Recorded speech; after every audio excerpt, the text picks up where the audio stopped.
যুবশক্তি এক একটি সম্ভাবনা। আমি চাই আমাদের এই সম্ভাবনাগুলি যেন নষ্ট না হয়, কারণ আমাদের দেশ থেকে অনেক এই সম্ভাবনা অকালে ঝরে যায়, অনেক ব্রেন ড্রেন হয়ে যায়, অনেক সম্ভাবনা নিয়ে দেশ ছেড়ে বিদেশে চলে যায়। আমি চাইব তোমরা আজকে যারা অ্যাটলিস্ট এই কামরার ভিতরে ছিলে বা আছো, তোমরা যে কথাগুলি সত্যি সত্যি বলেছো, এই কথাগুলো যদি হৃদয়ে দিয়ে বিশ্বাস করো, হৃদয়ে দিয়ে অনুধাবন করো, তবে আমার মনে হয় আমাদেরকে আর কেউ দাবায় রাখতে পারবে না।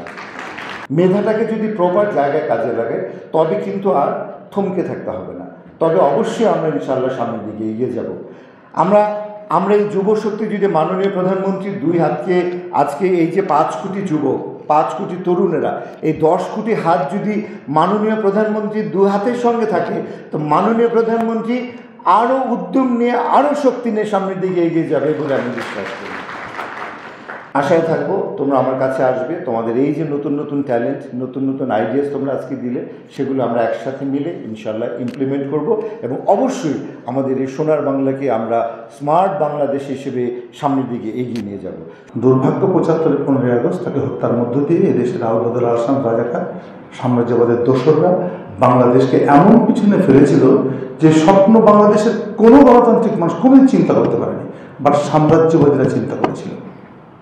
সেই সাম্রাজ্যবাদের খপ্পর থেকে কিন্তু বাংলাদেশ বেরোতে পারেনি এখনো। তারা বারবার চোখ রাঙায়, তারা বারবার ধমক দেয়, তারা বারবার কেড়ে নেয়।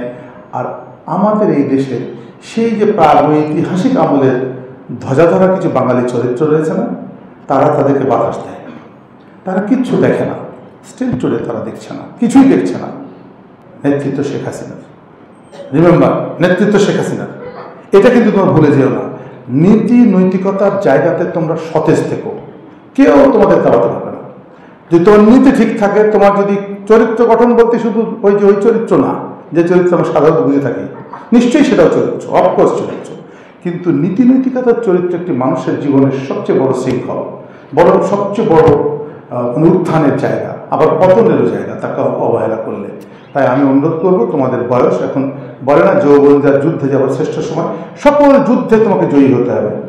গোড়া মজবুতের একটি জায়গা আমার পল্লী উন্নয়ন, পল্লী উন্নয়ন ছাড়া কোনো উপায় আমার নেই। সেই পল্লী উন্নয়ন বেশি কিছু লাগবে না, তাদের ওই 22 তলা বিল্ডিং লাগবে না, অনেক কিছু লাগবে না, তাদের লাগবে খাদ্যের স্বয়ংসম্পন্নতা এবং খাদ্য ফলানোর সক্ষমতা, যোগ্যতা। তাই সমবায় ভিত্তিক কৃষি চাষ করলে আমাদের যারা লুণ্ঠনকারী সমাজ ব্যবস্থার কতিপয় মণ্ডল মাতব্বর আছে, তাদের হাতে থাকবে না, আমাদের হাতে থাকবে।